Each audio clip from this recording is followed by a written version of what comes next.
আমি একটা পাতিলায় পানি দিয়ে দিলাম, পানিটা বলক চলে আসছে। দিয়ে দিলাম তেল, শাহি জিরা, লবণ আর 1 চিমটা লেবু। আসসালামু আলাইকুম। এখানে আমি ফ্রাইড রাইস রান্না করার জন্য চালটা রেডি করতেছি। এখন আমি দিয়ে দিলাম চাল, ধুয়ে রাখা চালটা। তো চাল আমি দিয়ে দিয়েছি, দেখেন আমার চালটা হয়েই আসছে। আমি এখন ছেঁকে নেব। তো ছেঁকে এক সাইডে রেখে দিলাম, আর এখানে ডিম ভেজে নিলাম। আমি ডিম ফেটে লবণ দিয়ে ফেটে নিলাম।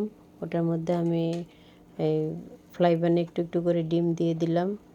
দেখতেই পাচ্ছেন ডিমটা কিভাবে ভেজে নিচ্ছি। এভাবে ঝুরা ঝুরা করে সুন্দর করে ভেজে নিয়ে এক সাইডে রেখে দিলাম। এখানে আমি কড়াইয়ের মধ্যে তেল দিয়ে দিলাম। তেলটা আমার মাংস ভাজার তেল ছিল, এই জন্য একটু লালচা হয়ে আছে। আর তেলের সাথে ঘি দিয়ে দিয়েছি। এখন ঘি আর তেলের মধ্যে আমি দিয়ে দিলাম রসুন কুচি। রসুন কুচিটা একটু নেড়ে আমি দিয়ে দিলাম গাজর কুচি। আমি গাজর কুচি করে রেখেছিলাম। গাজরটা দেওয়া হয়ে গেছে। এখন দিয়ে দেব ক্যাপসিকাম। ক্যাপসিকামগুলো আমার ফ্রিজিং করা ছিল, ফ্রিজে রাখা ছিল। আর এখন দিয়ে দিব বটবটি। তো বটবটিটাও আপনার আমি ফ্রিজে রেখেছিলাম, দুইটাই ফ্রিজের, তাই একটু বরফটায় পানি চলে আসছে। তো পানিটা শুকিয়ে যায়, কোনো সমস্যা হয় না। আর এখন দিয়ে দিলাম পেঁয়াজ, কাঁচামরিচ।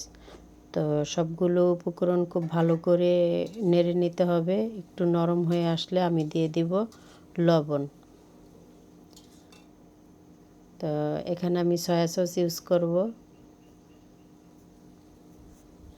দেখতে পাচ্ছেন আমি এখানে সয়া সস দিয়ে দিলাম, কারণ সয়া সস ছাড়া তো ফ্রাইড রাইস রান্না হবেই না। সয়া সস অবশ্যই দিতে হবে। আর দিয়ে দিলাম পরিমাণ মতো লবণ। এখন একটু নাড়াচাড়া করে নেড়ে তারপরে আমি দিয়ে দিব টমেটো সস। তো আপনি যদি ফ্রাইড রাইসের কালারটা একটু বেশি করতে চান, তাহলে টমেটো সসটা একটু বেশি পরিমাণ দিতে হবে। আর কালারটা যদি একটু সাদা রাখতে চান, তাহলে সসটা কম দিলেই হয়ে যাবে।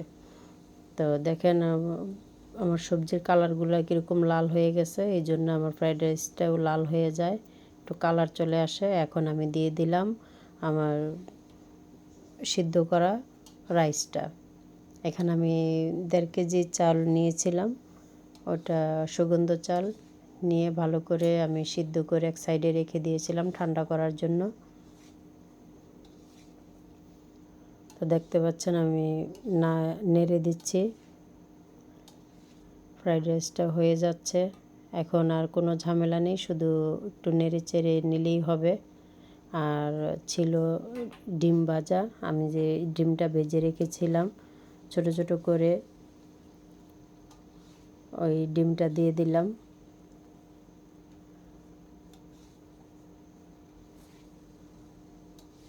আমি মনে করি ভাত রান্নার চেয়ে সহজ ফ্রাইড রাইস রান্না করা, কেননা শুধু সবজিটা কাটতে যতটুকু সময় লাগে, খুব ঝটপট রান্না হয়ে যায়।